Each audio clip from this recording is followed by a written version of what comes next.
A beautiful day makes me think of summer, and summer makes me think of all the places that I want to go and visit someday.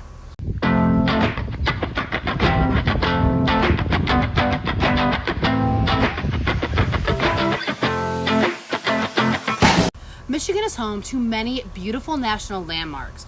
We have the national lake shores of Sleeping Bear Dunes, we've got pictured rocks, and we have our 3 national forests, Huron-Manistee, Hiawatha, and Ottawa. We have a national historic park at Kewanee and Calumet, and we have 1 national battlefield park, the River Raisin in Monroe. However, with all of the beautiful sites that we have in our state, we only have 1 national park, Isle Royale. This park is as far north as possible, almost located in Canada.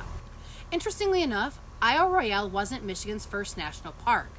3 years after the United States established Yellowstone as the first national park, in 1872, Mackinac Island was designated as the second, a response to the growing popularity of the picturesque island as a summer resort.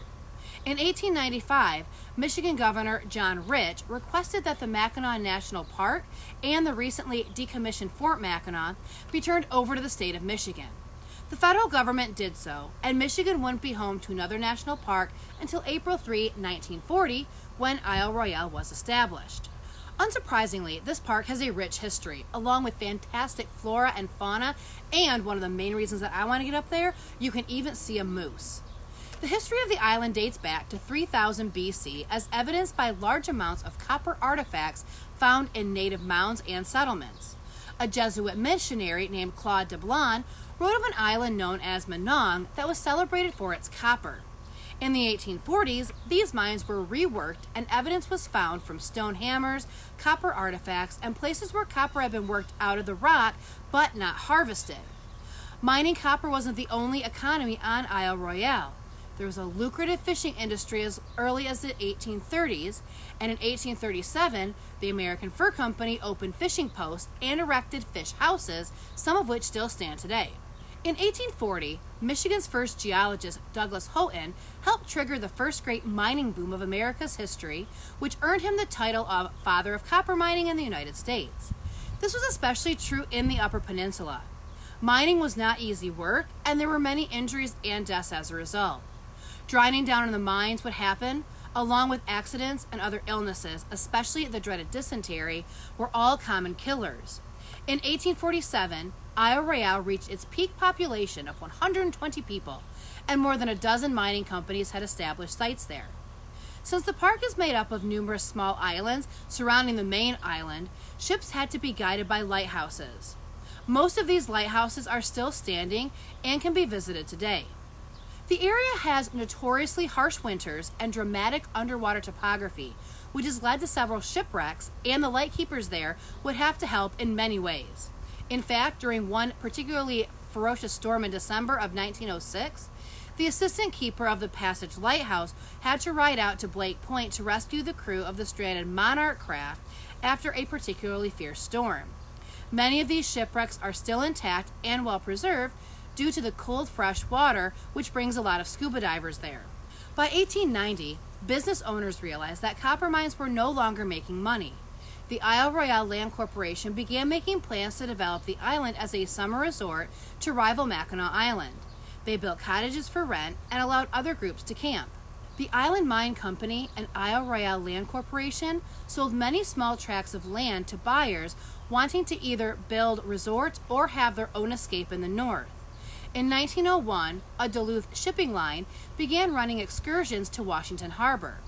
Resorts began popping up, and each had its own clientele and character. This is what would eventually lead Isle Royale to becoming a national park. Summer residents quickly developed emotional ties to the island and considered themselves protectors of the island. Their love of the Isle led many to head efforts to preserve Isle Royale from excessive development. Island property owners formed the Isle Royale Protective Association, which looked for state or federal ownership for the entire island, including all private holdings, so that it would be easier to make the land into a national park. They contacted numerous potential advocates and sent many proposals to state and federal groups. The proposal of an Isle Royale National Park resulted in a lot of publicity for the island during the 1920s and early 1930s. Albert Stoll was the outdoor editor for the Detroit News and a leading advocate for the creation of Isle Royale National Park. He brought several officials to Isle Royale and promoted the Isle's attractions. Annual trips to Isle Royale were offered to members of the Saginaw YMCA in the 1930s, and the Boy Scouts also began to regularly send groups to the island. Luckily for Isle Royale, there were changing ideas of wilderness recreation in the 1930s. People wanted more natural interaction with nature instead of just tennis courts and golf courses. Visitors and summer residents had always been attracted to Isle Royale for its remote and rugged wilderness. The island was treasured for these qualities, and biologist Adolph Murray advised that trail development, tourist facilities, and publicity be kept to a minimum. Recreation at Isle Royale National Park was to be a wilderness experience. After 1931, the federal government began to purchase private holdings of land and property on Isle Royale. By 1935, a majority of the island had been purchased from the largest landowners, which left smaller clusters of individual properties for purchase or donation. Summer cottage owners were offered life leases in return for a reduced sale price. As a part of this agreement, maintenance and upkeep would be performed by the families. The presence of the remaining summer camps and cottages on Isle Royale today can be credited to the tenure of the life lease. Isle Royale is known for its unique wildlife, including timber wolf and moose populations. An interesting statistic is that this is the only known place where these two species coexist without bears in the mix. Neither the wolf nor the moose are native to the isle, and there are many theories as to how they arrived.